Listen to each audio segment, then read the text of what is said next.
Pagi itu, sinar matahari menyusup melalui celah gorden tipis di apartemen kecil kami di pinggiran kota Jakarta. Aku, Sinta, bangun dengan perasaan campur aduk. Kandunganku sudah memasuki bulan ke-7, dan perutku yang membesar membuat setiap gerakan terasa lebih berat dari biasanya. Andi, suamiku, sudah sibuk mengemasi barang-barang terakhir kami. Kami harus pindah hari ini.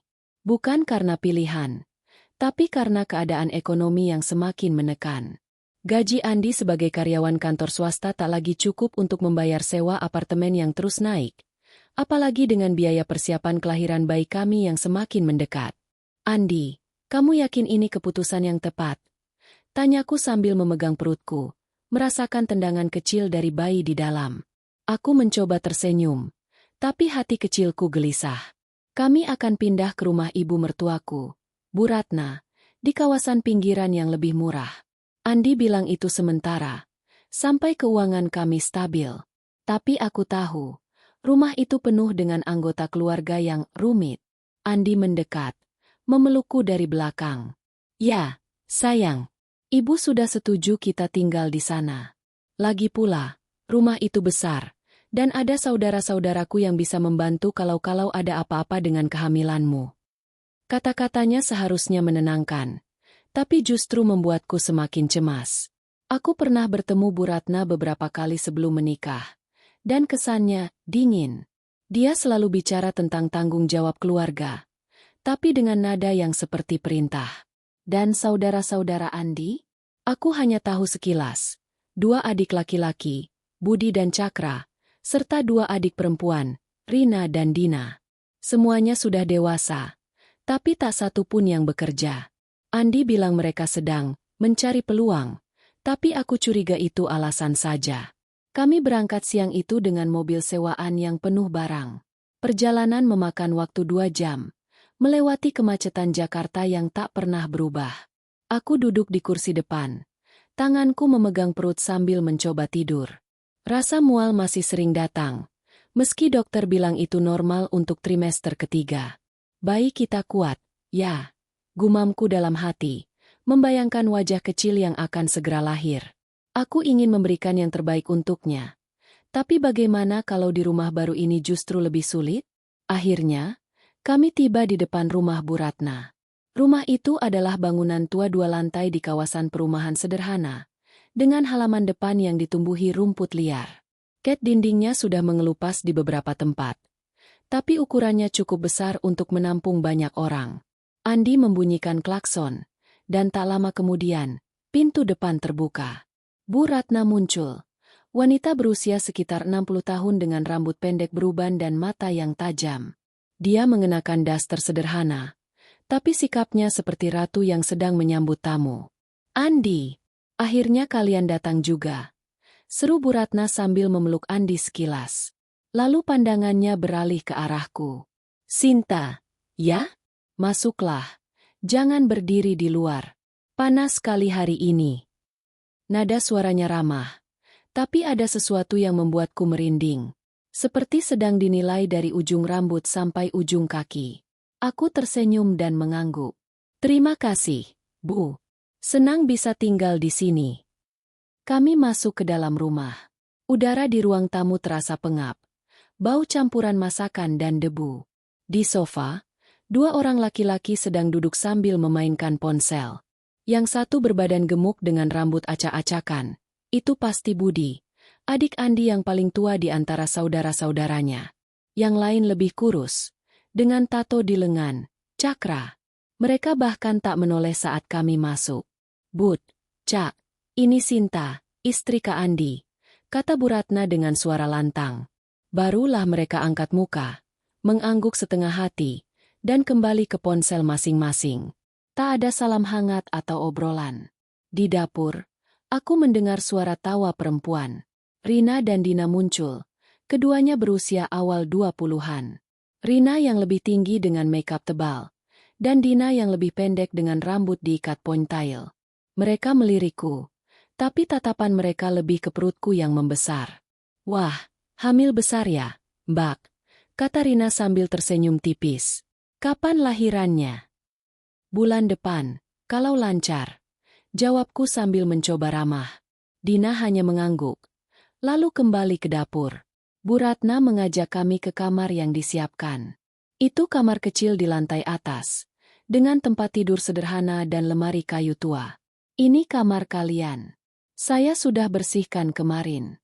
Tapi kalau kurang rapi, ya maklum, saya sendirian ngurus rumah ini, katanya sambil menghela napas panjang. Aku tahu Andi sering mengirim uang untuk rumah ini, tapi aku diam saja. Setelah meletakkan barang, Andi pergi keluar untuk mengembalikan mobil sewaan. Aku sendirian di rumah baru ini. Aku mencoba istirahat di tempat tidur, tapi Bu Ratna tiba-tiba muncul di pintu. Sinta, kamu bisa bantu ibu sebentar? Rumah ini kotor sekali setelah hujan kemarin. Anak-anak lagi sibuk, jadi tolong bersihkan ruang tamu dulu, ya? Kamu harus membantu keluarga ini sekarang, kan? Aku terkejut. Aku baru saja tiba, dan sudah hamil besar. Tapi aku tak ingin terlihat malas di hari pertama. Baik, Bu. Saya bantu. Aku bangun pelan, merasakan sakit di pinggang. Di ruang tamu, debu memang tebal. Bu Ratna memberikan sapu dan kain pel. Mulai dari sini, ya. Sapu dulu, lalu pel lantainya. Anak-anak suka makan di sini, jadi sering berantakan. Aku mulai menyapu. Setiap gerakan membuat perutku terasa berat. Budi dan Cakra masih di sofa, tak bergeming. Bahkan saat aku menyapu di dekat kaki mereka, mereka hanya angkat kaki sebentar tanpa membantu. Mbak, hati-hati ya, jangan sampai nabrak meja, kata Budi sambil tertawa kecil. Aku tersenyum paksa, tapi dalam hati kesal. Mereka dewasa, kenapa tak membantu? Tak lama, Rina dan Dina datang dari dapur dengan camilan. Mbak Sinta lagi bersih-bersih ya? Wah, rajin sekali, kata Rina sambil mengunyah keripik. Mereka duduk di kursi, menonton TV sambil makan, meninggalkan remah-remah di lantai yang baru kusapu. Aku menghela napas dalam-dalam. Ini baru awal, tapi sudah terasa melelahkan. Bu Ratna kembali, memeriksa pekerjaanku. Bagus, Sinta. Tapi masih ada debu di sudut. Pel lagi, ya. Oh iya, nanti siang masak nasi untuk makan siang. Ibu lagi capek, kemarin belanja sendirian. Aku mengangguk, meski kaki sudah pegal. Aku ke dapur, mencuci beras.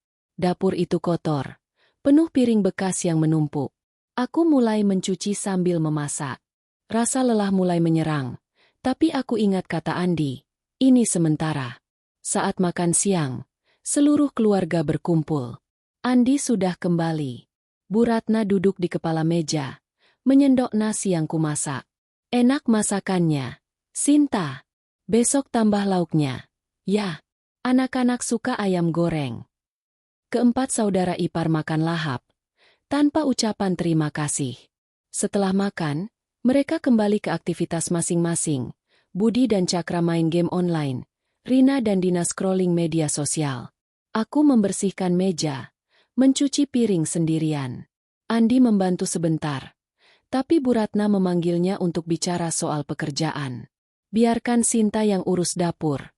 Andi, kamu istirahat dulu. Aku merasa seperti pembantu, bukan menantu. Malam itu, saat berbaring di samping Andi, aku bisik. Andi, hari ini aku capek sekali.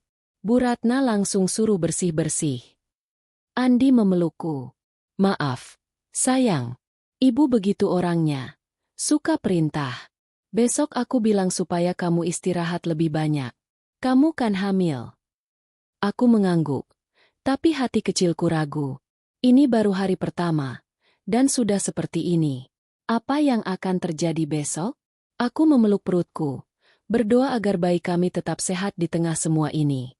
Rumah ini seharusnya menjadi tempat berlindung. Tapi rasanya seperti awal dari sesuatu yang lebih berat.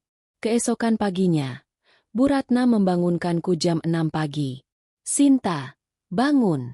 Sarapan harus siap sebelum anak-anak bangun. Aku bangun dengan mata masih mengantuk. Pergi ke dapur.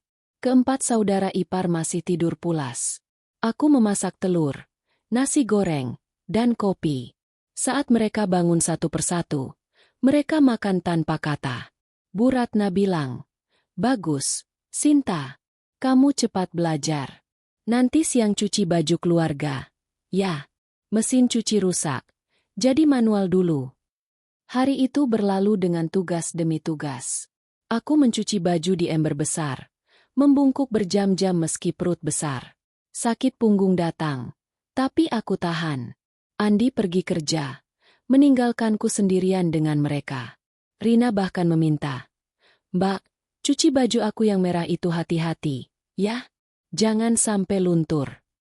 Sore hari, saat Andi pulang, aku cerita lagi. "Aku capek. Andi, aku hamil, bukan robot." Andi janji akan bicara dengan Bu Ratna. Tapi malam itu, saat makan malam, Bu Ratna bilang, "Sinta, besok pagi bantu ibu ke pasar. Kamu harus biasa dengan rutinitas keluarga ini." Aku mulai merasa terjebak. Ini bukan rumah, tapi seperti penjara dengan perintah tak berujung. Tapi demi Andi dan bayi, aku bertahan. Siapa tahu, besok lebih baik. Tapi dalam hati, aku tahu ini baru permulaan. Cahaya pagi menyelinap melalui celah-celah jendela kamar kami yang kecil, membangunkanku dengan lembut. Tapi sebelum aku sempat menikmati ketenangan itu, suara keras dari bawah menghentak seperti palu. "Sinta, bangun. Sudah jam berapa ini? Sarapan harus siap sebelum anak-anak lapar." Itu suara Bu Ratna, ibu mertuaku, yang sepertinya tak pernah kehilangan energi untuk memerintah. Aku melirik jam di dinding. Pukul 5.15 pagi. Perutku yang membesar terasa berat saat aku bangun dari tempat tidur, dan rasa nyeri di pinggangku kembali muncul, seperti pengingat bahwa kehamilanku sudah memasuki bulan ke-7. Andi masih terlelap di sampingku, mendengkur pelan. Aku tak ingin membangunkannya. Dia pulang larut malam kemarin setelah lembur di kantor. Aku menghela napas, menggosok mataku yang masih mengantuk, dan menyeret kakiku ke kamar mandi. Air dingin yang kuguyur ke wajahku tak banyak membantu menghilangkan rasa lelah yang sudah mengendap sejak kemarin. Hari pertamaku di rumah ini. Setelah mengganti baju dengan kaos longgar dan celana hamil yang mulai terasa sesak, aku turun ke dapur. Dapur itu masih sama seperti kemarin. Piring-piring kotor menumpuk di wastafel, sisa makanan di meja, dan bau minyak goreng yang menempel di udara. Aku menghela napas lagi. Kali ini lebih panjang. Bu Ratna sudah ada di ruang makan, duduk dengan secangkir teh di tangan. Dia memandangku dengan mata tajam, seperti sedang menilai setiap langkahku. "Cepat, Sinta. Anak-anak biasa sarapan jam 7. Kamu masak nasi goreng, telur mata sapi, sama buah potong untuk mereka. Oh ya, Budi suka kopinya kental, jangan lupa." Aku hanya mengangguk, tak tahu harus menjawab apa. Di kepalaku, aku bertanya-tanya, kenapa anak-anaknya yang sudah dewasa itu tidak bisa membuat sarapan sendiri? Budi berusia 30 tahun, Cakra 28, Rina 25, dan Dina 23. Mereka bukan anak kecil lagi, tapi Bu Ratna memperlakukan mereka seperti raja dan ratu yang harus dilayani. Aku mulai bekerja. Aku mencuci beras, menyalakan kompor, dan memotong bawang untuk nasi goreng. Setiap kali aku membungkuk untuk mengambil panci atau mengaduk masakan, perutku terasa seperti menahan beban batu. Bayiku menendang pelan, seolah mengingatkanku untuk berhati-hati. "Sabar ya, nak," gumamku dalam hati. Ibu cuma perlu melewati pagi ini. Tapi di dalam hati, aku tahu ini bukan cuma soal pagi ini. Ini akan menjadi rutinitas. Saat aku sedang menggoreng telur, Rina muncul di pintu dapur, masih mengenakan piyama dan rambutnya acak-acakan. "Mbak Sinta, nasi gorengnya jangan kebanyakan minyak, ya. Aku lagi diet," katanya sambil menguap, lalu berbalik ke ruang tamu. Aku menahan diri untuk tidak mengeluh. Diet, tapi kemarin dia menghabiskan keripik 2 bungkus sendirian. Aku terus memasak, mencoba fokus pada aroma bawang yang mulai harum. Tapi tiba-tiba, Bu Ratna berteriak dari ruang makan. "Sinta, jangan lupa potong buahnya kecil-kecil. Dina nggak suka potongan besar." Aku mengangguk sambil mencuci piring kotor yang menumpuk dari makan malam kemarin. Wastafel penuh dengan piring berminyak, gelas berbekas kopi, dan sendok yang lengket. Aku mencuci satu persatu. Tanganku mulai terasa licin karena sabun. Saat aku hampir selesai, Cakra masuk ke dapur, membuka kulkas, dan mengambil sebotol air. "Mbak, telurnya jangan terlalu matang, ya? Aku suka yang kuningnya masih lumer," katanya tanpa melihatku, lalu keluar lagi. Aku menggigit bibir, menahan rasa kesal. Mereka semua punya permintaan khusus, tapi tak satu pun menawarkan bantuan. Pukul 6.45. Sarapan akhirnya siap. Nasi goreng dengan potongan ayam sisa kemarin, telur mata sapi, dan piring kecil berisi potongan apel dan pisang. Aku juga membuat kopi kental untuk Budi, seperti yang diminta Bu Ratna. Aku meletakkan semuanya di meja makan, lalu duduk sejenak untuk mengusap perutku yang mulai terasa kencang. Tapi sebelum aku sempat bernapas lega, Bu Ratna sudah berteriak lagi. "Sinta, cepat panggil anak-anak. Makanannya jangan sampai dingin." Aku menyeret kakiku ke ruang tamu. Budi dan Cakra masih asyik dengan ponsel mereka. Earphone tersumbat di telinga. "Budi, Cakra, sarapan sudah siap," kataku pelan. Mereka hanya mengangguk tanpa menoleh. Di lantai atas, aku mengetuk pintu kamar Rina dan Dina. "Mbak, bentar lagi," teriak Rina dari dalam. Aku kembali ke dapur, merasa seperti pelayan di rumah sendiri. Saat semua berkumpul di meja makan, suasana jadi sedikit lebih hidup. Bu Ratna memimpin percakapan, bercerita tentang tetangga yang baru pindah. Budi makan dengan lahap, mengambil porsi kedua tanpa komentar. Cakra mengeluh. "Telurnya agak kelewat matang, Mbak." Rina mengangguk. "Iya, sama nasi gorengnya agak berminyak." Dina cuma diam, tapi meninggalkan setengah porsi buahnya di piring. Aku menunduk, menahan rasa sakit di hati. Aku sudah berusaha, tapi sepertinya tak pernah cukup. Setelah mereka selesai makan, piring-piring kotor ditinggalkan begitu saja. Bu Ratna bangkit dan berkata, "Sinta, cuci piringnya dulu, ya. Ibu mau ke dokter mata sebentar." "Oh iya, nanti siang masak sop ayam. Anak-anak suka itu." Dia pergi tanpa menunggu jawabanku. Keempat saudara ipar juga bubar, kembali ke kamar atau sofa. Aku sendirian lagi di dapur, menghadapi tumpukan piring dan wajan berminyak. Aku mencuci sambil berusaha menahan air mata. Ini bukan rumah, ini seperti kerja Rodi. Pagi berlalu dengan cepat, tapi tubuhku terasa seperti habis berlari maraton. Aku duduk sejenak di kursi dapur, memegang perutku. Bayiku menendang lagi, lebih keras kali ini. "Ibu kuat, nak," bisikku, meski aku tak yakin dengan kata-kataku sendiri. Aku ingin bicara pada Andi, tapi dia sudah pergi kerja sejak pukul 6 tadi.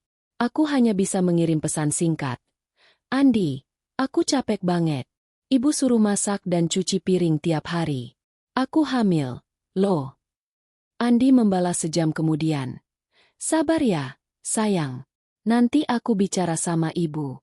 Kamu istirahat dulu kalau bisa." Aku tersenyum pahit. Istirahat? Di rumah ini, kata itu sepertinya tak ada dalam kamus. Siang menjelang, dan Bu Ratna kembali dari dokter. Dia langsung masuk ke dapur, memeriksa kulkas. "Sinta, ayamnya mana?" Katanya mau masak sop. Aku terkejut. Aku baru selesai mencuci piring dan belum sempat ke pasar. "Maaf, Bu. Saya belum ke pasar. Tadi sibuk di dapur." Jawabku pelan. Bu Ratna menghela napas panjang, seperti aku baru saja melakukan dosa besar. "Ya Tuhan, Sinta, kamu harus cepat belajar ngatur waktu. Kalau enggak, rumah ini berantakan. Aku dulu juga hamil, tapi tetap ngurus rumah. Nanti ibu ajak kamu ke pasar, biar tahu apa yang harus dibeli." Nada suaranya seperti sedang mengajar anak kecil, dan itu membuatku merasa kecil. Kami pergi ke pasar, berjalan kaki karena Bu Ratna bilang, "Nggak perlu naik angkot, dekat kok." Pasar itu memang tak jauh, tapi jalannya berbatu dan panas terik membuatku cepat lelah. Aku membawa tas belanjaan yang penuh sayuran dan ayam, sementara Bu Ratna hanya membawa dompetnya. Sepanjang jalan, dia terus bicara tentang betapa susahnya dia membesarkan keempat anaknya sendirian setelah suaminya meninggal. Makanya, Sinta, kamu harus kuat. Menantu itu harus tangguh, apalagi kalau sudah punya anak. Aku hanya mengangguk, tak punya tenaga untuk menjawab. Saat kami sampai di rumah, aku langsung ke dapur untuk memasak sop ayam. Rina masuk, meminta teh manis dingin. Mbak, cepetan ya, aku haus banget. Aku membuatkan teh sambil memotong ayam. Tanganku gemetar karena lelah. Saat sop akhirnya siap, keluarga makan lagi tanpa banyak komentar. Hanya Bu Ratna yang bilang, lumayan, tapi lain kali tambah garam sedikit. Sore itu, saat Andi pulang, aku menariknya ke kamar. Andi, aku nggak kuat kalau tiap hari begini. Aku masak, cuci piring, ke pasar, semua sendiri. Aku hamil, Andi. Suaraku bergetar, dan air mataku hampir jatuh. Andi memelukku. Maaf, sayang. Aku tahu ibu keras, tapi dia nggak bermaksud jahat. Besok aku coba bilang supaya kamu nggak terlalu capek. Sabunnya, ini cuma sementara. Aku ingin percaya, tapi di dalam hati, aku tahu ini bukan soal sementara. Rumah ini seperti roda yang terus berputar, dan aku adalah porosnya yang dipaksa bergerak tanpa henti. Malam itu, aku tidur dengan rasa nyeri di punggung dan pikiran yang kacau. Besok pagi, aku tahu, rutinitas ini akan dimulai lagi. Dan entah sampai kapan aku bisa bertahan. Hari ketiga di rumah mertua terasa seperti deja vu. Pagi ini, seperti biasa, suara Bu Ratna menggema dari lantai bawah. Sinta, bangun. Sudah jam 5 lewat. Sarapan jangan telat lagi. Aku membuka mata dengan susah payah. Tubuhku terasa seperti ditarik ke bawah oleh beban tak terlihat.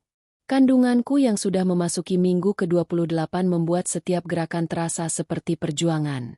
Nyeri di pinggangku kini datang lebih sering, dan kakiku mulai membengkak. Tapi di rumah ini, tak ada waktu untuk mengeluh. Aku bangun, menggosok mata, dan menyeret diri ke kamar mandi. Andi masih tidur. Wajahnya terlihat lelah setelah pulang larut dari kantor. Aku tak tega membangunkannya. Meski dalam hati aku berharap dia bisa melihat apa yang kualami setiap hari. Semalam, aku sudah mencurahkan keluhanku padanya, tapi dia hanya bilang, sabar, sayang, aku akan coba bicara sama ibu. Tapi pagi ini, seperti kemarin, dia harus berangkat kerja lebih awal, meninggalkanku sendirian dengan rutinitas yang semakin menyesakkan. Di dapur, tumpukan piring kotor dari makan malam kemarin masih menunggu. Bau minyak dan sisa makanan menguar di udara, membuatku sedikit mual. Aku mulai mencuci piring sambil menyiapkan sarapan. Nasi goreng sederhana dengan telur dan sisa sayuran.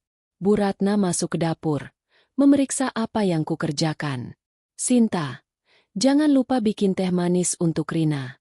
Dia nggak suka teh tawar. Oh ya, nanti siang kamu cuci baju keluarga, ya? Mesin cuci masih rusak. Jadi pakai tangan dulu. Aku mengangguk. Meski dalam hati aku ingin protes. Cuci baju manual untuk 6 orang. Dengan perut hamil besar? Tapi aku tahu, menolak hanya akan memicu omelan panjang dari Bu Ratna. Setelah sarapan selesai, keluarga berkumpul di meja makan. Seperti biasa, Budi, Cakra, Rina, dan Dina makan tanpa banyak bicara. Budi mengambil porsi besar. Sementara Cakra mengeluh. Mbak, nasi gorengnya kurang pedas. Rina menambahkan. Tehnya terlalu manis, Mbak. Besok dikurangin gulanya. Aku hanya tersenyum kecil, menahan rasa kesal. Mereka makan hasil jerih payahku, tapi tak pernah ada kata terima kasih. Setelah selesai, piring-piring kotor ditinggalkan begitu saja, dan mereka kembali ke rutinitas masing-masing. Budi dan Cakra ke sofa dengan ponsel, Rina dan Dina ke kamar untuk bermain media sosial. Aku mulai mencuci piring, tapi belum selesai. Bu Ratna sudah kembali dengan perintah baru. Sinta, setelah ini kamu bersihkan kamar anak-anak. Kamar Budi dan Cakra berantakan sekali. Kasihan kalau mereka nggak nyaman. Aku hampir tak percaya.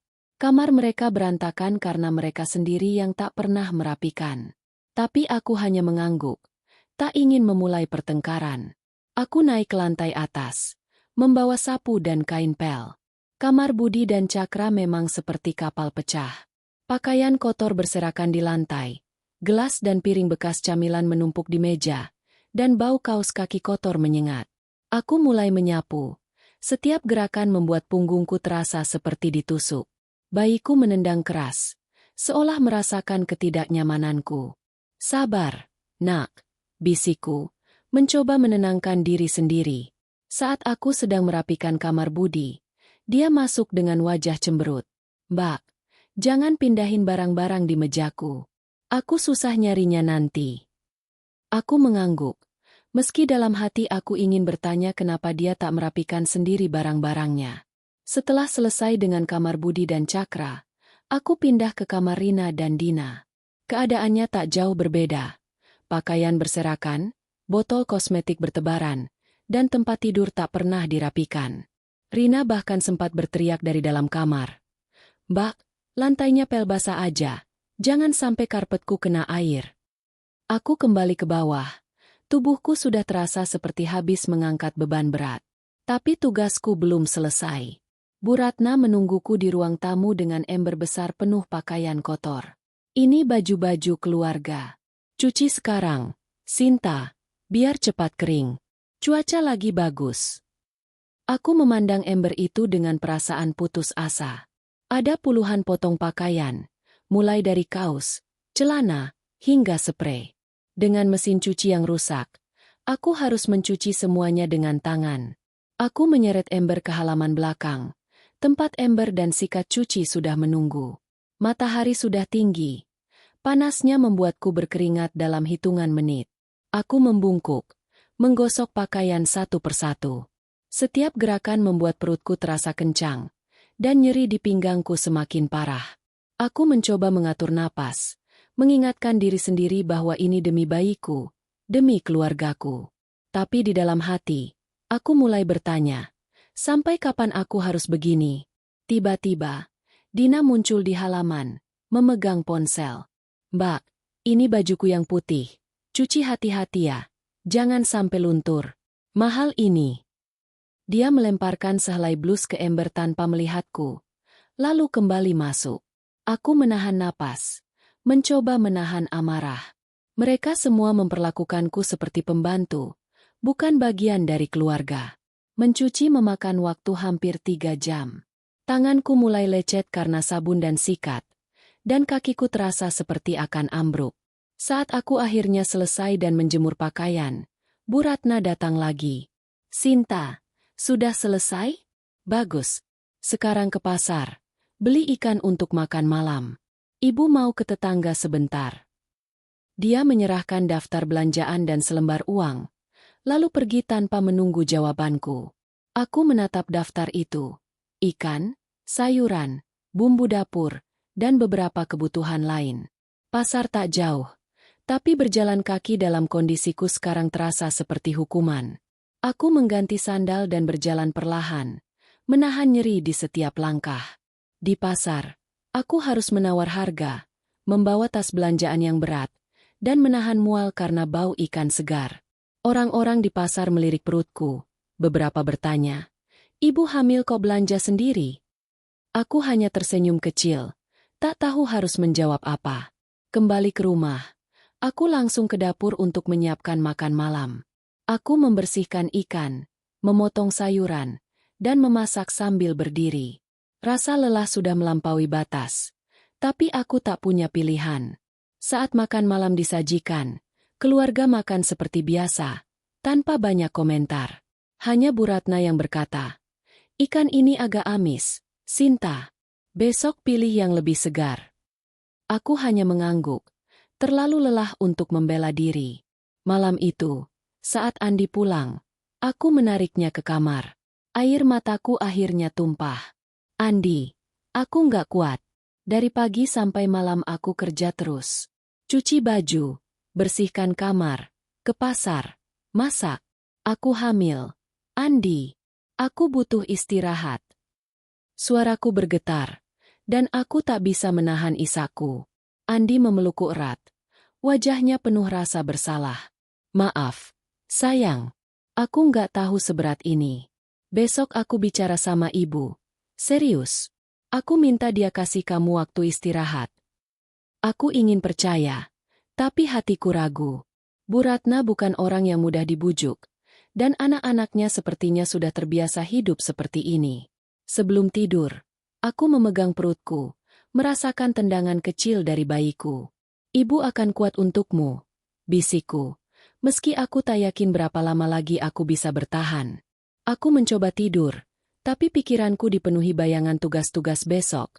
Masak, cuci, bersih-bersih, dan perintah baru yang pasti akan datang. Rumah ini seperti labirin tanpa pintu keluar, dan aku terjebak di dalamnya. Malam keempat di rumah mertua terasa seperti puncak dari kelelahan yang menumpuk. Langit di luar sudah gelap, dan udara di rumah terasa pengap, bercampur dengan aroma sisa masakan yang kutinggalkan di dapur. Aku duduk sejenak di kursi kayu tua di sudut ruang makan, mencoba mencuri waktu untuk mengistirahatkan kakiku yang bengkak. Perutku yang membesar terasa semakin berat, dan setiap tendangan dari bayiku seperti pengingat bahwa aku harus tetap kuat, meski tubuhku berteriak minta istirahat. Tapi di rumah ini, istirahat adalah kemewahan yang tak pernah kucapai. Tadi pagi, seperti biasa, aku bangun jam 5 pagi karena teriakan Bu Ratna. Aku sudah memasak sarapan, nasi uduk dengan telur balado dan sambal, sesuai permintaan khusus Cakra yang bosan dengan nasi goreng. Setelah itu, aku mencuci piring, menyapu lantai, dan pergi ke pasar untuk membeli bahan makanan untuk makan siang.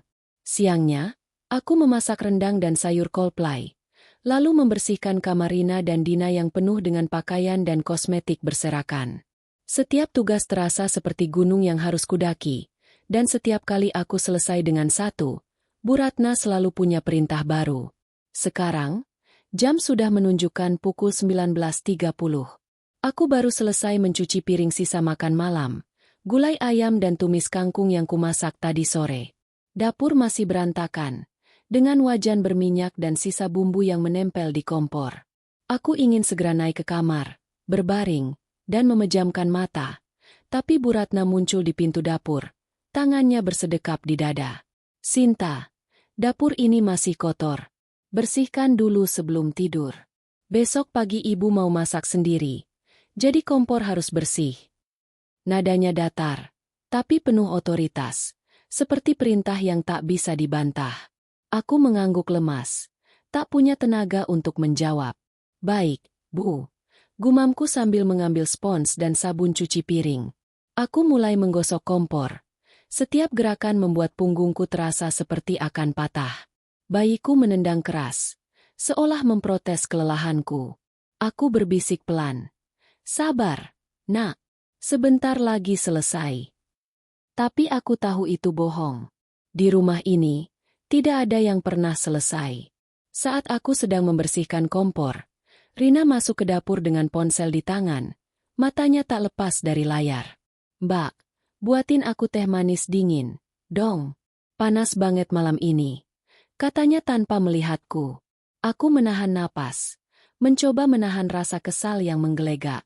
Aku sedang membersihkan kompor, tanganku penuh busa sabun, dan dia meminta teh seolah aku pelayan pribadinya. Tapi aku tak ingin memicu konflik, jadi aku mengangguk dan berkata, "Sebentar, ya, Rina. Aku selesaikan ini dulu." Rina mendengus. "Cepetan, Mbak. Aku haus."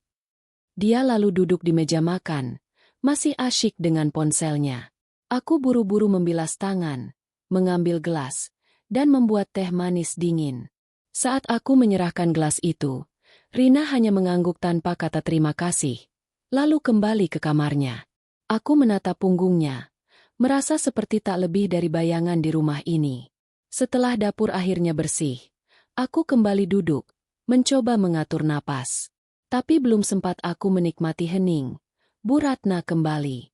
"Sinta, sebelum tidur, tolong setrika baju-baju Budi dan Cakra. Besok mereka mau ke acara teman. katanya.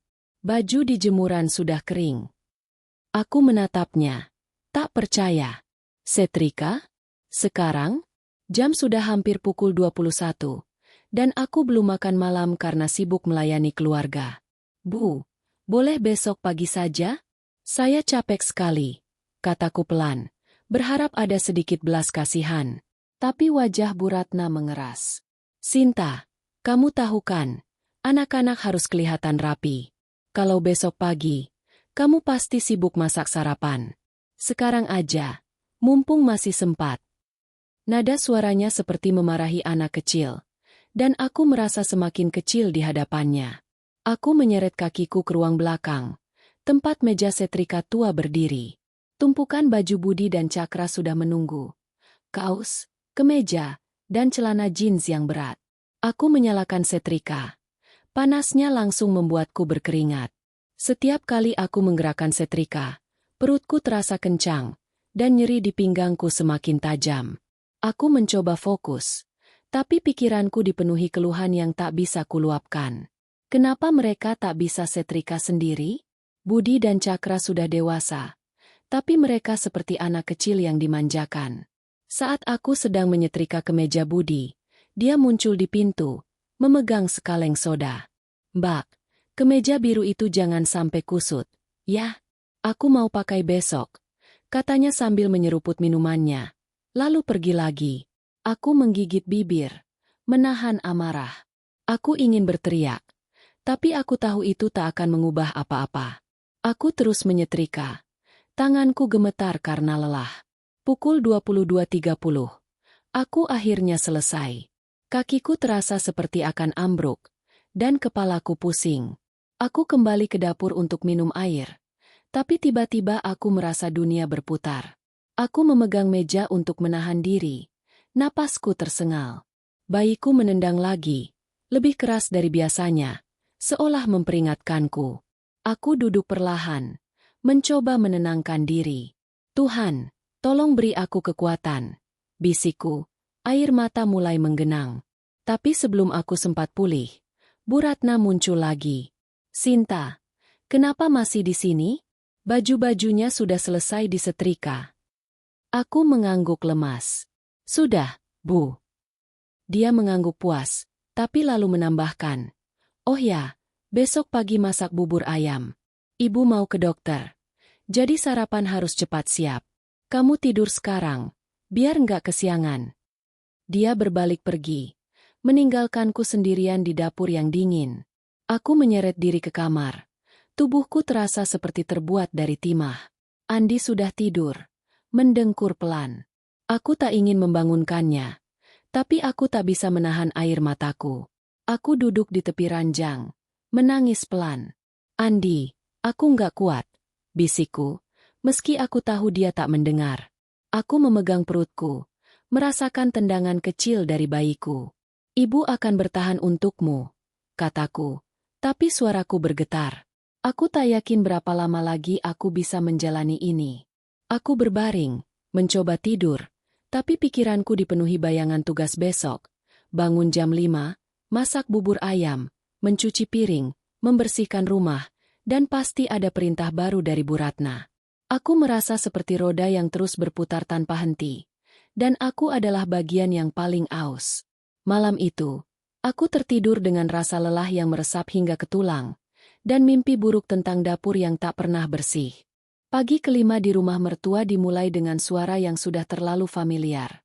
Sinta, bangun. Sudah jam berapa ini? Sarapan harus siap. Bu Ratna berteriak dari lantai bawah. Suaranya menggema seperti alarm yang tak bisa dimatikan. Aku membuka mata dengan susah payah.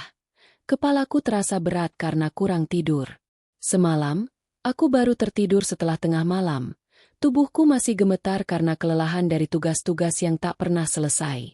Perutku yang semakin membesar terasa seperti membawa beban dunia. Dan nyeri di pinggangku kini hadir hampir setiap saat. Aku memegang perutku, merasakan tendangan kecil dari bayiku, dan berbisik, "Ibu akan kuat untukmu." Tapi kata-kata itu terasa semakin kosong setiap harinya.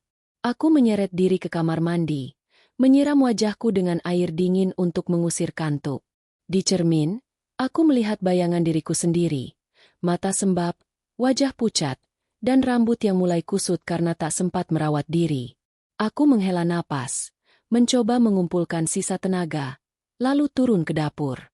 Dapur itu, seperti biasa, menyambutku dengan tumpukan piring kotor dari makan malam kemarin dan bau minyak yang menempel di udara.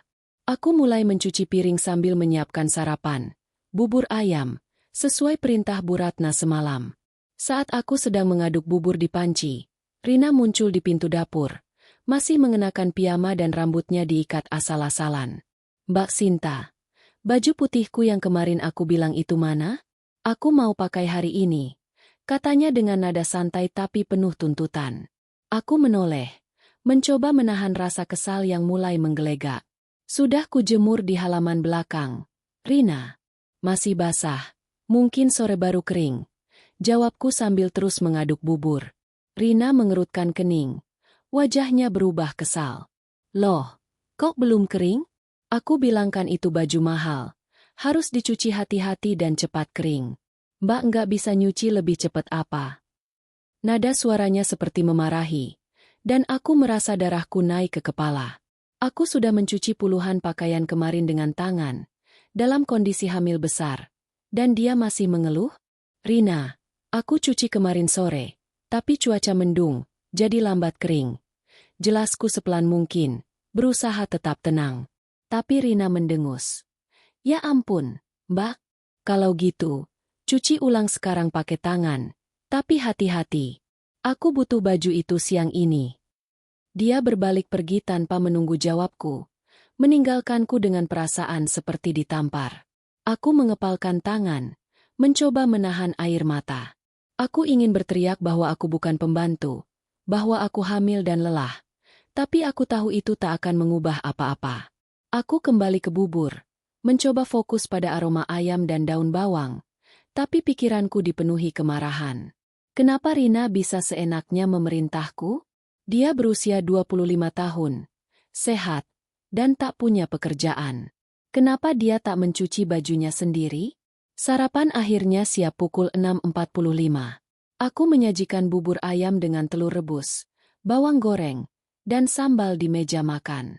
Bu Ratna datang, memeriksa semuanya dengan mata kritis. "Buburnya agak kental, Sinta. Lain kali bikin lebih cair. Cakra nggak suka yang begini," katanya sebelum duduk. Aku mengangguk. Sudah terbiasa dengan kritiknya. Saat keluarga berkumpul, Budi dan Cakra makan dengan lahap. Tapi tak ada komentar positif. Dina hanya mengambil sedikit bubur, lalu berkata, "Mbak, sambalnya kepedesan." Rina bahkan tak menyentuh makanannya, sibuk dengan ponselnya. Setelah sarapan, seperti biasa, piring-piring kotor ditinggalkan begitu saja. Aku mulai mencuci, tapi belum selesai. Cakra masuk ke dapur. "Mbak, nanti buatin aku sandwich buah, ya? Aku mau ngemil sore ini," katanya sambil membuka kulkas dan mengambil sebotol soda. Aku menatapnya. Tak percaya. "Cakra, aku masih harus cuci baju dan ke pasar. Bisa buat sendiri nggak? Bahannya ada di kulkas," kataku, berusaha tetap sopan meski nada suaraku mulai tegang. Cakra tertawa kecil, seolah aku baru saja bercanda. "Mbak, aku nggak bisa bikin sandwich. Lagi pula, kan Mbak yang biasa masak di rumah ini. Aku cuma minta tolong." Dia keluar sambil menyeruput sodanya, meninggalkanku dengan rasa frustrasi yang semakin memuncak. Aku ingin menolak, tapi aku tahu Bu Ratna pasti akan membela anak-anaknya jika aku membantah. Siang itu, aku kembali ke halaman belakang untuk mencuci ulang baju putih Rina. Aku menggosok dengan hati-hati, meski tanganku sudah lecet karena sabun dan sikat. Panas matahari membuatku berkeringat, dan perutku terasa kencang setiap kali aku membungkuk. Saat aku sedang menjemur baju, Dina muncul dengan sehelai rok. "Mbak, ini rokku. Cucinya sekarang ya, aku mau pakai besok," katanya sambil melemparkan rok itu ke emberku. Aku menatapnya, tak bisa menahan diri lagi. "Dina, aku sedang cuci baju Rina. Aku juga harus ke pasar dan masak makan siang." Bisa tolong cuci sendiri? Aku capek, kataku. Suaraku bergetar. Dina memandangku dengan mata melebar. Seolah aku baru saja mengatakan sesuatu yang tak masuk akal. Mbak, aku nggak bisa nyuci. Lagi pula, kan Mbak yang biasa ngurusin baju-baju. Aku cuma minta tolong kok. Dia berbalik pergi. Dan aku merasa seperti ingin menjerit. Aku kembali ke dapur, mencoba menenangkan diri sambil memasak makan siang, opor ayam dan tumis buncis. Bau rempah-rempah seharusnya menenangkan. Tapi hatiku terasa seperti diremas. Aku merasa seperti pelayan, bukan menantu. Saat makan siang disajikan, Bu Ratna kembali dengan kritik. Sinta, opornya agak keasinan. Lain kali cicipi dulu sebelum disajikan. Aku hanya mengangguk, terlalu lelah untuk membela diri. Sore itu, saat aku sedang membuat sandwich buah untuk Cakra, Budi muncul di dapur. Mbak, nanti malam masak steak ya? Aku pengen yang medium rare, katanya sambil membuka kulkas. Aku menatapnya, tak bisa menahan diri lagi. Budi, aku dari pagi kerja terus. Aku hamil. Loh, kalian gak bisa bantu sedikit? Aku capek. Suaraku lebih keras dari yang kuinginkan, dan Budi terlihat terkejut. Wah, Mbak, santai aja. Aku cuma minta masak. Kok, kalau capek, bilang sama ibu, kan dia yang ngatur rumah. Katanya dengan nada meremehkan, lalu pergi. Aku menutup mata, mencoba menahan air mata. Aku tahu jika aku mengeluh ke Bu Ratna, dia pasti akan bilang aku malas atau tak becus jadi menantu. Malam itu, saat Andi pulang, aku menariknya ke kamar. Air mataku akhirnya tumpah. Andi, aku nggak tahan lagi. Rina, Dina, Budi, Cakra, semuanya perintah aku kayak pembantu. Aku hamil. Andi, aku butuh istirahat. Aku menangis terseduh, dan Andi memelukku erat. Maaf, sayang, aku tahu ini berat. Besok aku bicara sama ibu dan adik-adikku. Aku janji, katanya dengan wajah penuh rasa bersalah. Tapi aku tahu, bicara dengan Bu Ratna tak akan mudah. Dia selalu membela anak-anaknya, dan aku tak yakin Andi bisa mengubah apa-apa. Aku berbaring di ranjang, memegang perutku. Bayiku menendang lagi, dan aku berbisik. Ibu akan coba bertahan, nak. Tapi di dalam hati, aku mulai merasa seperti tenggelam. Rumah ini seperti sangkar, dan aku adalah burung yang sayapnya dipotong sedikit demi sedikit. Hari ke-6 di rumah mertua terasa seperti puncak dari semua beban yang telah menumpuk selama seminggu terakhir. Pagi itu, aku terbangun dengan tubuh yang terasa seperti dipukuli.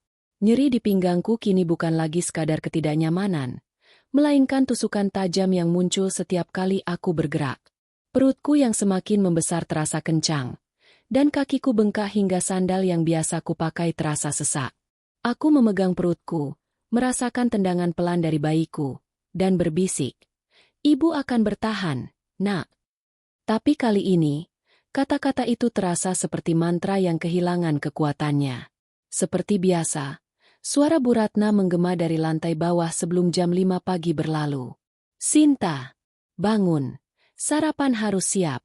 Jangan lambat lagi." Aku menyeret diri dari ranjang. Kepalaku pusing dan mataku sembab karena kurang tidur. Semalam, aku baru tertidur setelah pukul 1 dini hari, setelah menyelesaikan setrikaan untuk Budi dan Cakra serta membersihkan dapur yang berantakan.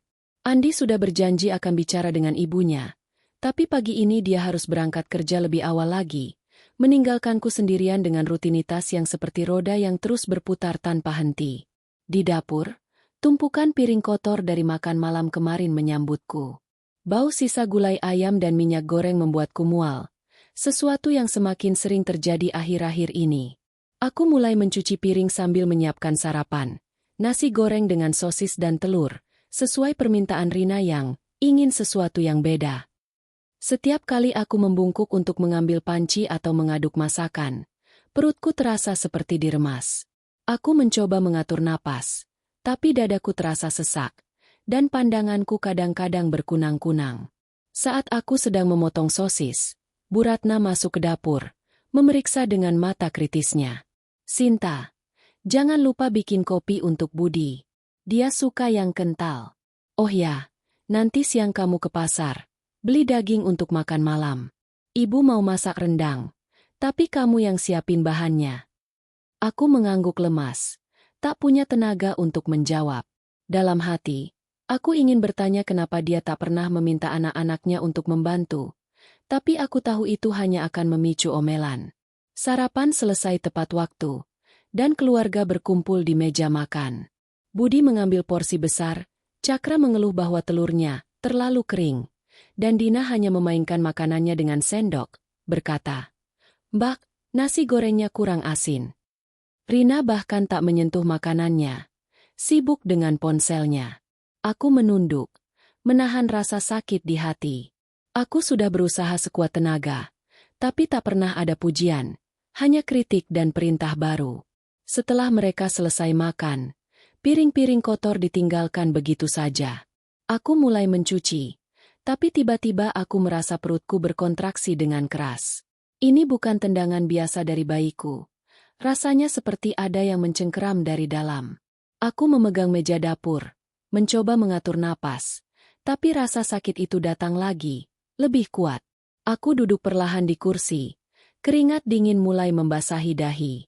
"Tuhan, jangan sekarang," bisikku, panik memikirkan bayiku. Bu Ratna muncul di pintu dapur, melihatku duduk. "Sinta, kenapa diam di situ?" Piringnya belum selesai dicuci. Nadanya tajam, seperti biasa. Aku mencoba menjelaskan. "Bu, perut saya sakit, kayaknya kontraksi." Tapi sebelum aku selesai, Bu Ratna memotong. "Kontraksi? Kamu baru 7 bulan. Sinta, jangan lebay. Itu cuma capek biasa. Aku dulu juga hamil. Nggak pernah mengeluh begitu. Ayo, lanjutin cuci piringnya. Nanti ke pasar." Aku menatapnya. Tak percaya. Capek biasa? Rasa sakit ini bukan biasa. Dan aku tahu itu. Tapi Bu Ratna sudah berbalik pergi, meninggalkanku sendirian dengan tumpukan piring. Aku mencoba bangun, tapi kontraksi datang lagi, membuatku terduduk kembali. Aku meraih ponselku dan mengirim pesan ke Andi. "Andi, perutku sakit banget. Kayak kontraksi." Aku takut. Tapi Andi belum membalas. Dia pasti sedang sibuk di kantor. Aku memaksakan diri untuk mencuci piring. Setiap gerakan terasa seperti siksaan. Saat aku selesai, aku menyeret diri ke pasar, membawa tas belanjaan dengan tangan gemetar. Di pasar, bau ikan dan keramaian membuatku semakin pusing. Aku membeli daging dan sayuran sesuai daftar Bu Ratna, tapi di tengah jalan pulang, kontraksi datang lagi, begitu kuat hingga aku harus berhenti dan memegang tembok untuk menahan diri. Seorang ibu penjual di pasar melihatku dan bertanya, "Ibu, kenapa? Hamil besar kok jalan sendiri?" Aku hanya tersenyum lemas. Tak tahu harus menjawab apa. Kembali ke rumah, aku langsung ke dapur untuk menyiapkan bahan untuk rendang. Tapi saat aku sedang memotong daging, kontraksi datang lagi. Kali ini disertai rasa pusing yang hebat. Dunia di sekitarku berputar, dan aku jatuh ke lantai. Tanganku masih memegang pisau. Aku mendengar suara piring pecah di dekatku, dan kemudian semuanya menjadi gelap. Ketika aku sadar, aku sudah terbaring di sofa ruang tamu. Bu Ratna berdiri di dekatku. Wajahnya penuh kekesalan. "Sinta, kamu kenapa sih? Cuma pingsan sebentar. Kok lebay?" Untung Rina dengar suara piring pecah. Kalau enggak, bisa lama kamu di dapur. Aku mencoba berbicara, tapi tenggorokanku terasa kering. "Bu, saya sakit. Bayinya." Kataku lemas. Bu Ratna mendengus. "Kamu cuma capek, Sinta. Istirahat sebentar. Nanti lanjut masak. Dagingnya sudah di kulkas. Jangan sampai nggak dimasak." Aku tak percaya mendengarnya. Aku baru saja pingsan. Dan dia masih memikirkan makan malam? Rina muncul di pintu, memandangku dengan tatapan meremehkan. "Mbak, hati-hati dong. Piring ibu kesayangan pecah tadi," katanya sambil tertawa kecil. Cakra dan Budi yang ada di ruang tamu juga terkekeh. Seolah kejadian ini lucu. Aku menangis pelan, tak bisa menahan rasa sakit dan frustrasi. Aku merasa seperti tak dianggap manusia di rumah ini. Saat aku mencoba bangun, kontraksi datang lagi, membuatku meringis. Aku meraih ponselku dan menghubungi dokter kandunganku, Dokter Maya. Dengan suara gemetar, aku menjelaskan gejalaku.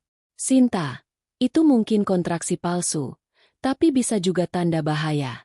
Kamu harus ke klinik sekarang untuk diperiksa, kata Dokter Maya dengan nada serius. Aku menoleh ke Bu Ratna, yang masih berdiri di dekatku. Bu, saya harus ke dokter. Ini serius, kataku. Suaraku hampir memohon. Tapi Bu Ratna menggeleng. Ke dokter? Kamu cuma capek. Sinta, minum air putih. Istirahat sebentar. Nanti juga baikan. Dokter mahal. Lagi pula kamu nggak kelihatan sakit parah. Aku tak bisa menahan air mata lagi. Aku merasa seperti tenggelam dalam keputusasaan. Untungnya, Andi akhirnya membalas pesanku dan langsung menelepon. Sinta, kamu di mana?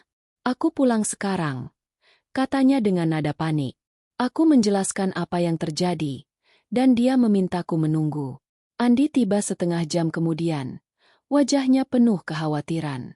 Dia langsung membawaku ke klinik tanpa mendengarkan protes Bu Ratna. Di klinik, Dokter Maya memeriksaku dengan cermat. Sinta, ini kontraksi palsu, tapi kamu kelelahan berat. Tekanan darahmu tinggi, dan ini berbahaya untuk kamu dan bayi. Kamu harus istirahat total, minimal seminggu.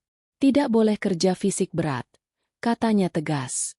Aku menangis lega, tapi juga takut. Andi memegang tanganku, berjanji akan bicara dengan ibunya. Tapi saat kami kembali ke rumah, Bu Ratna menyambut kami dengan wajah masam. Jadi cuma kontraksi palsu? Ibu bilang juga, kamu lebay, Sinta. Besok lanjut masak ya. Dagingnya masih di kulkas. Andi akhirnya angkat bicara. Suaranya keras. Bu, Sinta hamil. Dokter bilang dia harus istirahat total. Ibu nggak bisa terus nyuruh dia kerja kayak gini. Bu Ratna terdiam, tapi matanya penuh kemarahan. Andi, kamu membela istri yang nggak becus? Ibu cuma minta dia bantu rumah. Apa salahnya? Aku memandang Andi, berharap dia akan tetap membelaku. Tapi malam itu, aku tidur dengan perasaan campur aduk.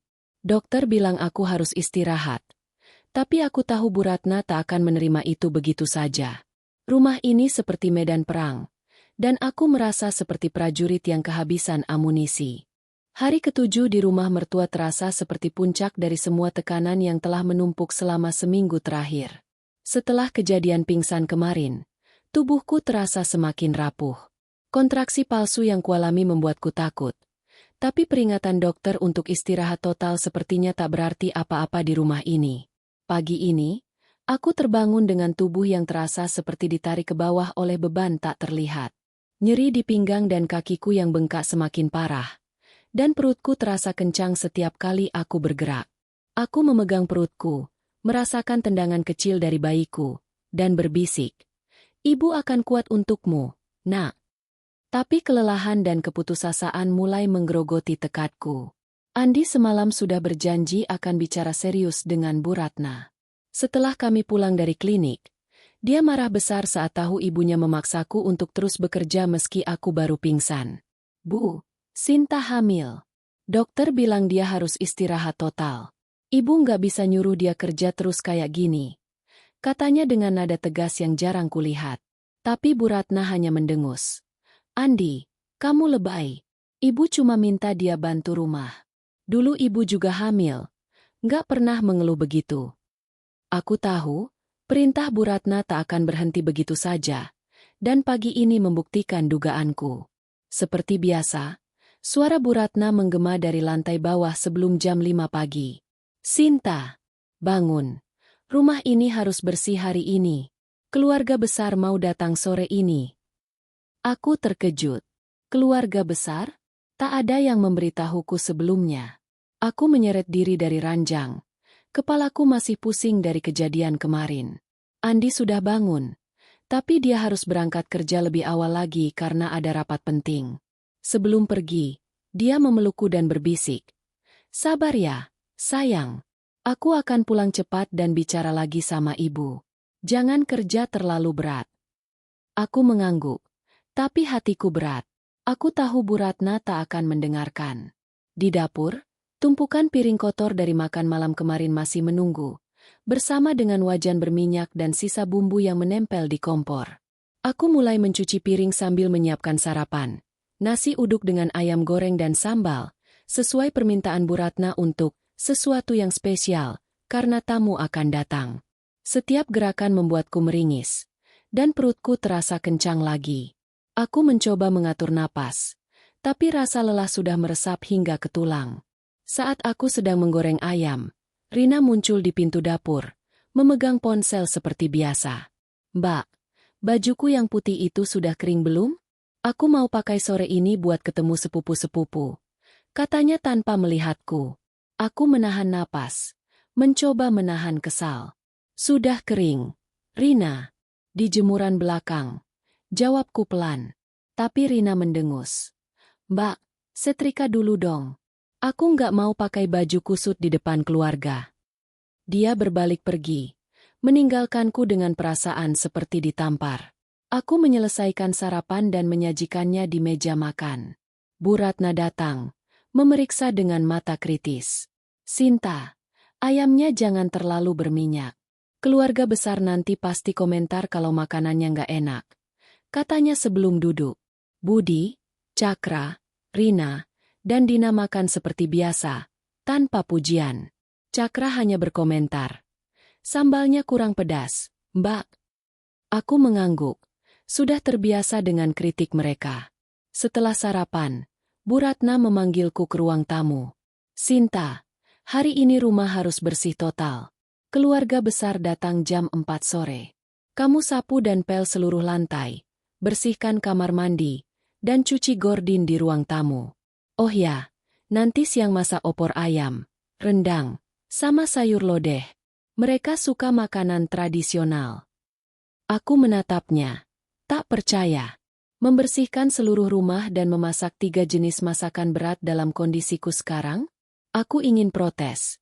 Tapi wajah Bu Ratna yang tegas membuatku menelan kata-kataku. Aku mulai bekerja. Aku menyapu lantai dari ruang tamu hingga kamar-kamar di lantai atas. Setiap gerakan membuat punggungku terasa seperti akan patah. Saat aku sedang memel lantai, Dina muncul dan berkata, Mbak, hati-hati pel di dekat karpetku. Jangan sampai basah. Aku hanya mengangguk, terlalu lelah untuk menjawab. Setelah itu, aku membersihkan kamar mandi, menggosok ubin yang kotor dan wastafel yang penuh noda. Bau cairan pembersih membuatku mual, dan perutku terasa semakin kencang. Siang menjelang, aku ke pasar untuk membeli bahan-bahan untuk opor, rendang, dan sayur lodeh. Panas matahari dan beratnya tas belanjaan membuatku hampir pingsan lagi. Di pasar, seorang pedagang sayur memandangku dengan iba. Ibu hamil kok bawa belanjaan berat gitu? Nggak ada yang bantu. Aku hanya tersenyum pahit. Tak tahu harus menjawab apa. Kembali ke rumah, aku langsung ke dapur untuk memasak. Aku memotong daging, menggiling bumbu, dan merebus santan. Semua sambil berdiri karena tak ada waktu untuk duduk. Kontraksi palsu datang lagi. Membuatku memegang meja dapur untuk menahan diri. Aku ingin berhenti, tapi Bu Ratna masuk dan berkata, Sinta, cepetan. Tamu datang 3 jam lagi.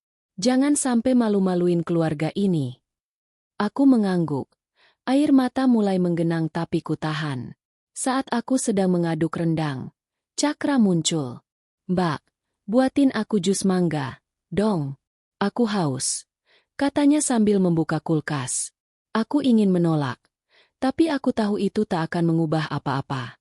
Aku membuat jus dengan tangan gemetar. Lalu kembali ke rendang. Rasa pusing mulai menyerang lagi.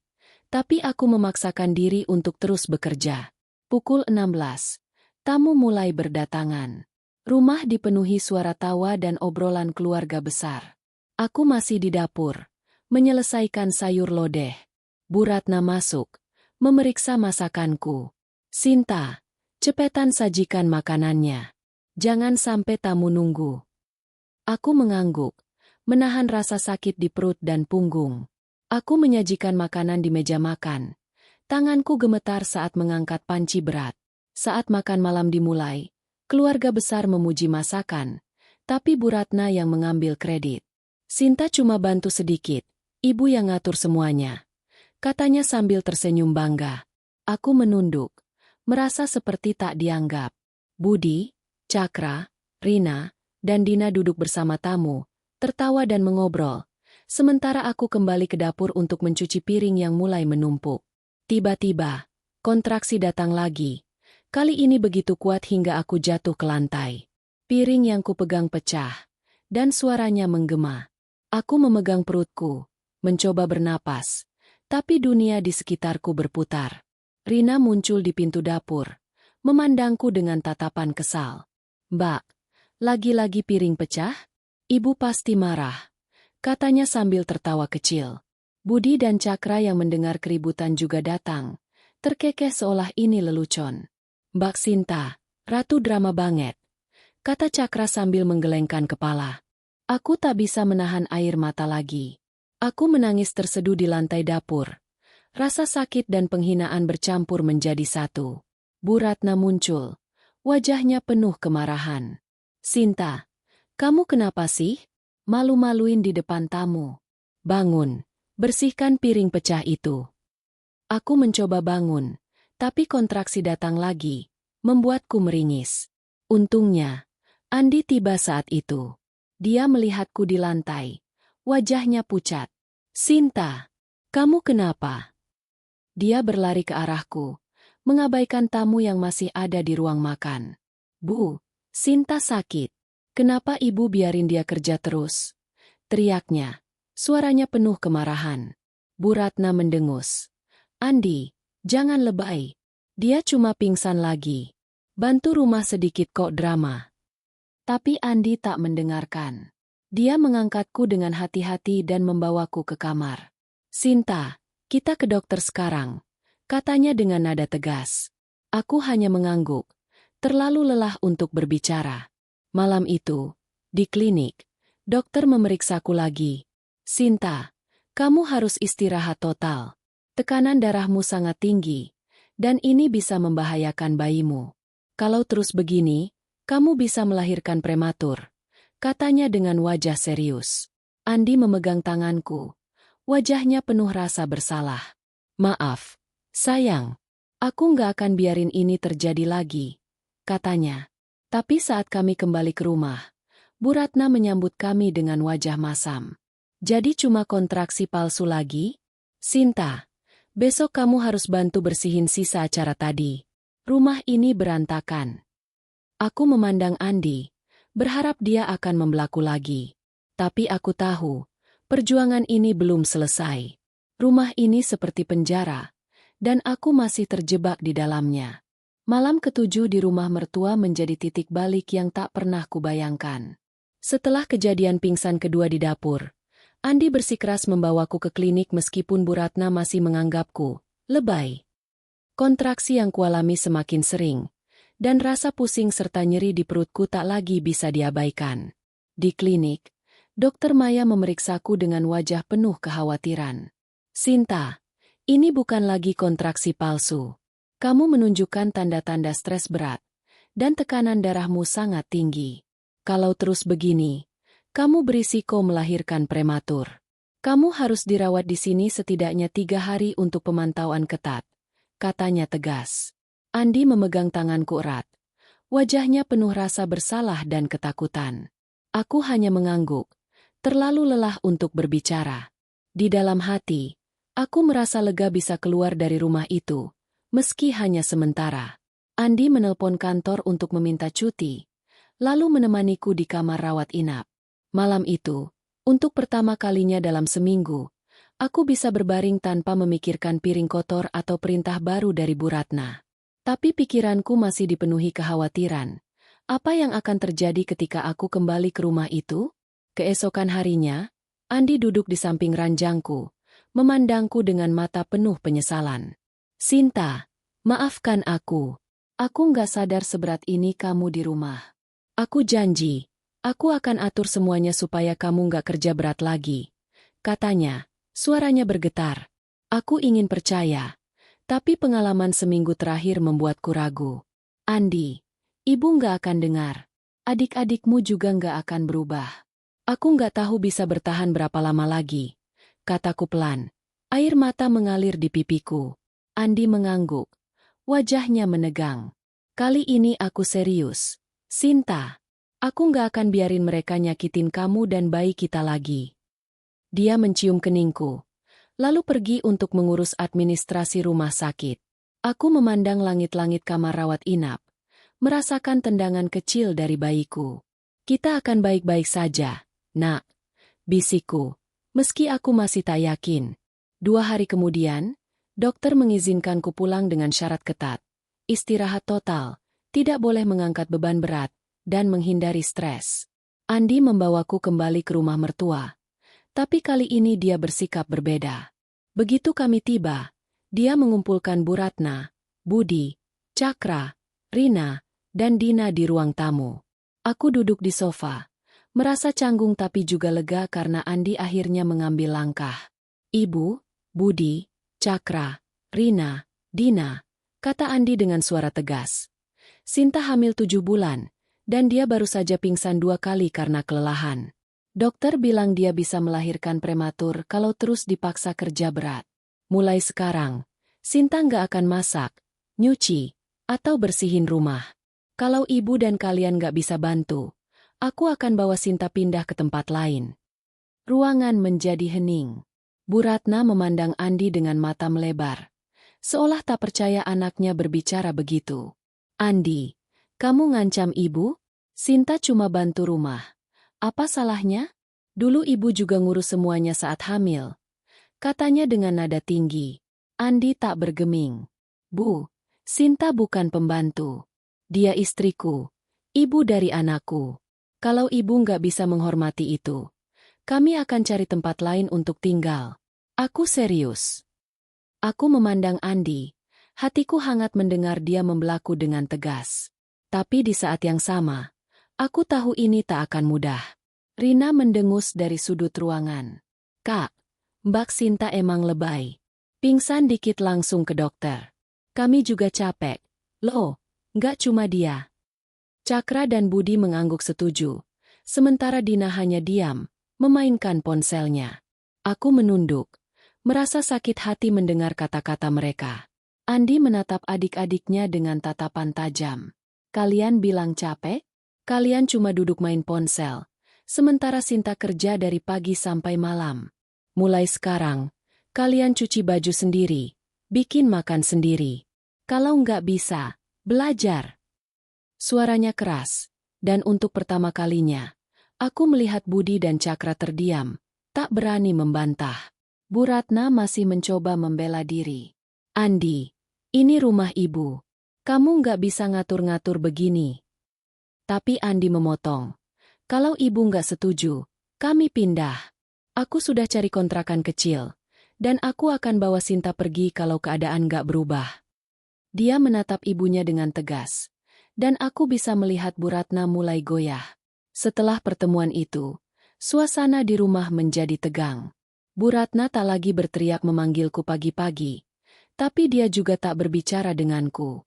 Budi, Cakra, Rina, dan Dina mulai mencuci baju mereka sendiri, meski dengan keluhan dan wajah cemberut. Rina bahkan sempat melemparkan bajunya ke lantai sambil berkata, "Mending beli mesin cuci baru daripada nyuci manual gini." Tapi Andi tak bergeming, memastikan aku hanya beristirahat di kamar. Hari itu, untuk pertama kalinya, aku bisa duduk di ranjang tanpa memikirkan tumpukan piring atau perintah baru. Andi membawakan makan siang dari warung dekat rumah, dan kami makan bersama di kamar. Sinta, kalau mereka masih nggak berubah, kita pindah bulan depan. Aku janji, aku akan jaga kamu dan bayi kita, katanya sambil memegang tanganku. Aku mengangguk, air mata mengalir karena lega dan harapan. Tapi malam itu, saat aku sedang berbaring, aku mendengar Bu Ratna berbicara dengan Andi di ruang tamu. Andi, Kamu tega ngancam ibu demi Sinta? Dia nggak becus jadi menantu. Lelet kerja, gampang capek. Aku menahan napas, menunggu jawaban Andi. Bu, Sinta istriku. Kalau ibu nggak bisa terima dia, berarti ibu nggak terima anak ibu sendiri. Pilihannya ada di tangan ibu, katanya dengan nada dingin. Aku memejamkan mata, merasakan tendangan kecil dari bayiku. Untuk pertama kalinya, aku merasa ada harapan bahwa keadaan bisa berubah. Tapi aku juga tahu, perjuangan ini belum selesai. Bu Ratna dan saudara iparku mungkin akan terus memandangku sebagai menantu yang tak becus. Dan aku harus belajar melawan tanpa kehilangan diriku sendiri. Rumah ini masih terasa seperti sangkar. Tapi kali ini, aku punya Andi di sisiku. Dan itu cukup untuk membuatku bertahan. Hari ke-8 di rumah mertua terasa seperti awal dari babak baru. Meski ketegangan masih menggantung di udara. Setelah konfrontasi Andi dengan Bu Ratna dan saudara iparku kemarin, rumah ini menjadi lebih sepi, bukan karena kedamaian, tetapi karena suasana canggung yang menyelimuti. Bu Ratna tak lagi berteriak memanggilku pagi-pagi, tapi dia juga menghindariku, hanya berbicara sekilas dengan nada dingin. Budi, Cakra, Rina, dan Dina mulai melakukan tugas-tugas kecil seperti mencuci baju atau membersihkan piring mereka sendiri, tapi wajah mereka penuh keluhan. Aku tahu perubahan ini bukan karena mereka tiba-tiba peduli, melainkan karena tekanan dari Andi. Pagi ini, aku bangun dengan tubuh yang masih lemah, tapi rasa lega mulai tumbuh di hatiku. Dokter telah memperingatkan bahwa aku harus istirahat total untuk menjaga kesehatan bayiku, dan untuk pertama kalinya, aku merasa ada harapan untuk benar-benar melakukannya. Aku tetap di kamar, berbaring di ranjang sambil membaca buku kehamilan yang sudah lama tak kusentuh. Tendangan kecil dari bayiku terasa seperti dorongan untuk terus bertahan, dan aku berbisik. Kita akan baik-baik saja, Nak. Andi masuk ke kamar membawa sarapan, nasi goreng dan telur mata sapi yang dia beli dari warung dekat rumah. Sinta, kamu istirahat aja hari ini. Aku sudah bilang ke ibu, dia nggak akan nyuruh kamu apa-apa. Katanya sambil meletakkan piring di meja kecil di samping ranjang. Aku tersenyum lemah. Masih ragu tapi bersyukur atas usahanya. Andi, makasih. Tapi aku takut ibu dan adik-adikmu nggak terima ini lama-lama. Kataku pelan. Andi duduk di sampingku, memegang tanganku. Sinta, aku serius soal pindah. Aku sudah hubungi teman yang punya kontrakan kecil di dekat kantor. Harganya terjangkau, dan kita bisa mulai hidup sendiri. Aku nggak mau kamu dan bayi kita terus hidup kayak gini. Matanya penuh tekad, dan untuk pertama kalinya, aku merasa dia benar-benar akan melindungiku. Siang itu, Bu Ratna akhirnya masuk ke kamar kami. Wajahnya masih kaku. Sinta, kamu sudah baikan? Tanyanya, tapi nadanya lebih seperti formalitas daripada kepedulian. Aku mengangguk. Sudah mendingan, Bu. Tapi dokter bilang saya harus istirahat total. Bu Ratna mendengus pelan. Istirahat total? Rumah ini nggak akan jalan sendiri. Sinta, kalau kamu nggak bantu, siapa yang ngurus? Anak-anak sibuk. Ibu juga nggak bisa semua sendiri. Aku menahan napas, mencoba tetap tenang. Bu, saya hamil 7 bulan. Dokter bilang kalau saya kerja berat lagi, bayi saya bisa lahir prematur. Suaraku pelan tapi tegas. Sesuatu yang baru kulakukan di depan Bu Ratna. Dia memandangku dengan mata menyipit, seolah tak terbiasa melihatku membela diri. Sebelum dia bisa menjawab, Andi masuk ke kamar dan mendengar percakapan kami. Bu, saya sudah bilang, Sinta nggak akan kerja lagi. Kalau ibu nggak bisa terima, kami pindah minggu depan, kata Andi dengan nada dingin. Bu Ratna terdiam, wajahnya memerah. Andi, kamu tega ninggalin ibu demi Sinta? Ini rumah keluarga. Loh, katanya, suaranya mulai tinggi. Andi tak bergeming. Bu, saya nggak ninggalin ibu. Tapi saya harus jaga istri dan anak saya. Kalau ibu nggak bisa hormatin Sinta, saya nggak punya pilihan lain. Dia menatap ibunya dengan tegas. Dan untuk pertama kalinya, aku melihat Bu Ratna kehilangan kata-kata. Dia berbalik pergi, meninggalkan kamar dengan langkah berat. Sore itu, aku mendengar Rina dan Dina berbisik di ruang tamu. Mbak Sinta enak banget. Sekarang cuma tidur-tiduran. Kita yang kerja. Keluh Rina.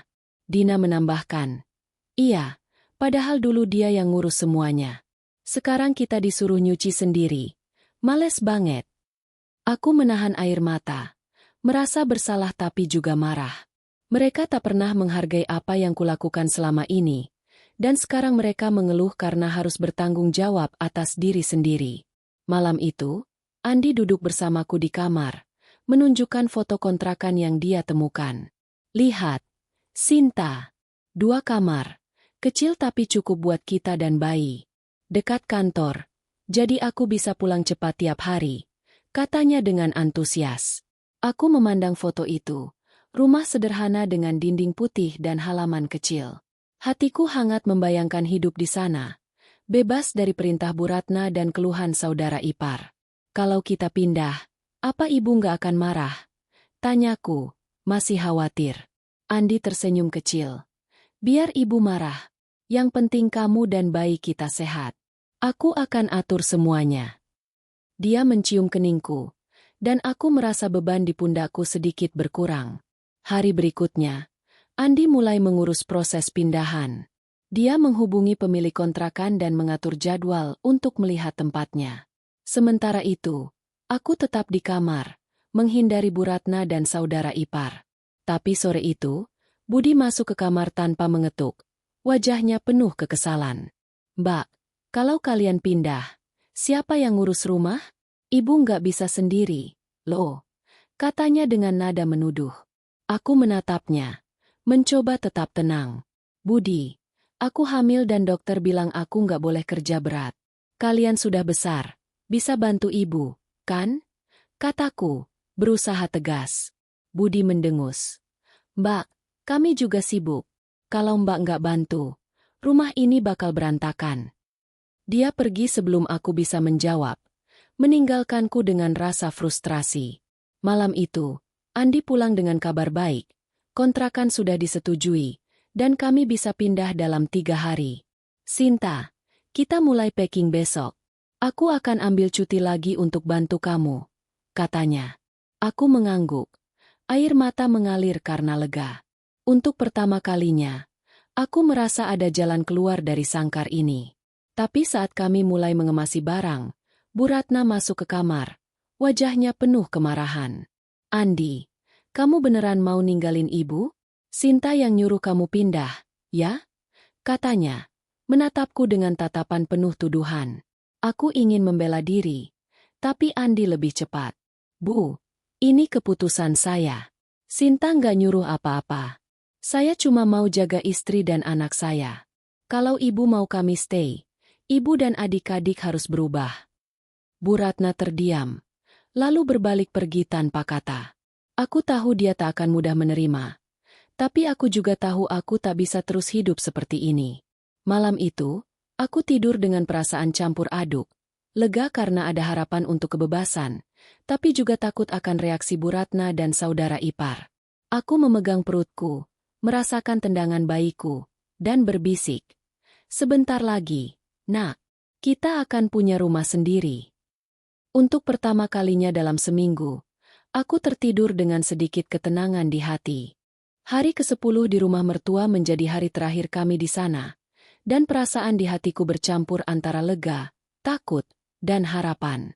3 hari setelah Andi mengumumkan rencana pindah, kami akhirnya siap meninggalkan rumah yang telah menjadi seperti penjara bagiku selama seminggu lebih.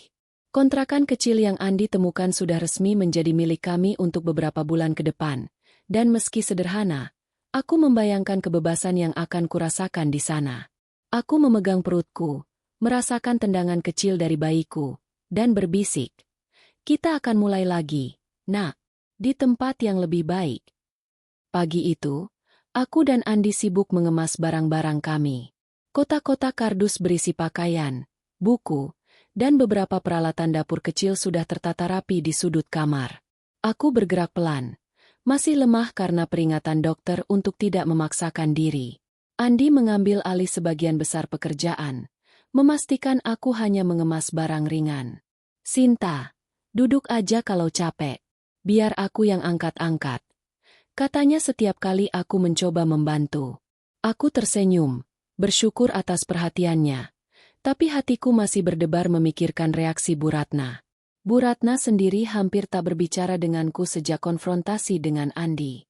Dia hanya sesekali melirikku dengan wajah masam, seolah aku adalah penyebab semua masalah. Rina, Dina, Budi, dan Cakra juga tak banyak bicara, tapi keluhan mereka masih terdengar. Kak, kalau kalian pindah, siapa yang masak? Aku nggak bisa bikin rendang kayak Mbak Sinta, kata Cakra suatu sore. Setengah bercanda tapi dengan nada menyalahkan. Aku hanya diam, tak ingin memperpanjang konflik.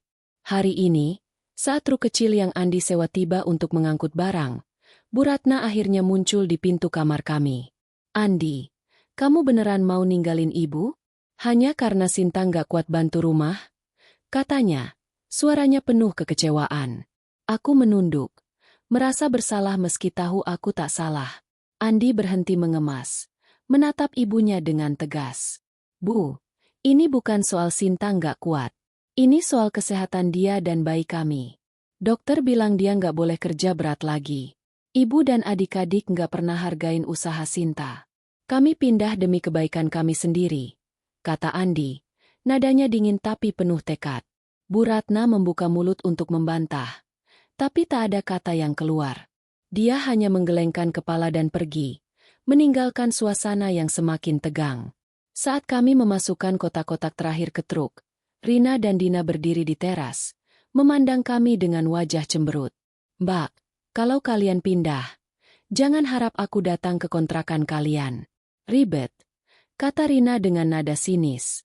Dina menambahkan, iya, lagi pula aku nggak suka rumah kecil-kecilan. Aku menahan napas, mencoba mengabaikan kata-kata mereka. Budi dan Cakra hanya melihat dari kejauhan, tak berkomentar tapi wajah mereka penuh ketidaksukaan. Andi memegang tanganku, memberi isyarat agar aku tak mempedulikan mereka. Ayo, Sinta, kita pergi sekarang, katanya lembut.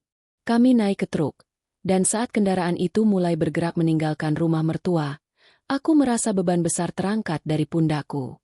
Aku menoleh ke belakang sekali lagi, melihat rumah yang telah menyiksaku selama seminggu. Aku tahu Bu Ratna dan saudara ipar tak akan mudah melupakan kepergian kami, tapi aku juga tahu ini adalah keputusan terbaik. Kontrakan kecil yang kami tuju terletak di pinggir kota, hanya 15 menit dari kantor Andi. Rumah itu sederhana, 2 kamar, ruang tamu kecil, dapur mungil, dan halaman kecil di depan. Dindingnya dicat putih, dan meski catnya sudah sedikit mengelupas, tempat itu terasa seperti surga dibandingkan rumah mertua. Saat kami tiba, Andi membantu mengangkut barang, sementara aku duduk di kursi plastik sederhana di ruang tamu, menikmati hening yang tak pernah kurasakan sebelumnya. Malam itu, setelah semua barang tertata, Andi memesan makanan dari warung terdekat, ayam goreng dan nasi, sesuatu yang sederhana tapi terasa istimewa karena kami makan bersama tanpa tekanan. Sinta, ini rumah kita sekarang. Gak ada yang akan nyuruh-nyuruh kamu lagi, kata Andi sambil tersenyum. Aku mengangguk. Air mata mengalir karena lega. Makasih, Andi. Aku nggak tahu apa jadinya kalau kamu nggak ada di sisi aku, kataku. Suaraku bergetar. Andi memelukku erat. Kamu dan bayi kita adalah prioritas aku. Mulai sekarang, kita jalani hidup kita sendiri. Kalau ibu atau adik-adik mau datang, mereka harus hormatin kita. Aku tersenyum, merasa hangat di hati. Untuk pertama kalinya, aku merasa seperti memiliki rumah sejati, tempat di mana aku bisa menjadi diri sendiri tanpa takut dihakimi. Hari-hari berikutnya, aku mulai menyesuaikan diri dengan kehidupan baru. Aku tetap menjalani perintah dokter untuk istirahat total, hanya melakukan pekerjaan ringan seperti menyapu lantai atau mencuci piring makan kami berdua. Andi sering pulang lebih awal, membawa makanan atau membantu memasak. Kadang, dia membawakan buah-buahan favoritku, mangga dan jeruk, sebagai kejutan kecil. Aku mulai merasa seperti wanita hamil yang seharusnya, tenang, bahagia, dan fokus pada kesehatan bayiku. Namun, ketenangan ini tak sepenuhnya sempurna.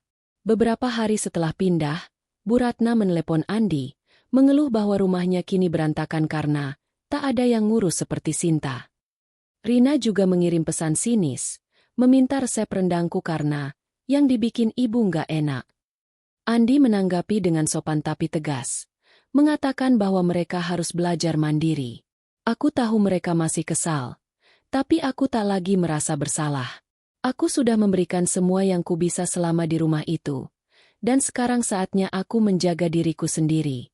Malam itu, saat aku dan Andi duduk di halaman kecil kontrakan, menikmati angin malam, aku merasa damai yang sudah lama hilang. Bintang-bintang di langit terlihat lebih terang, dan suara jangkrik terasa seperti musik.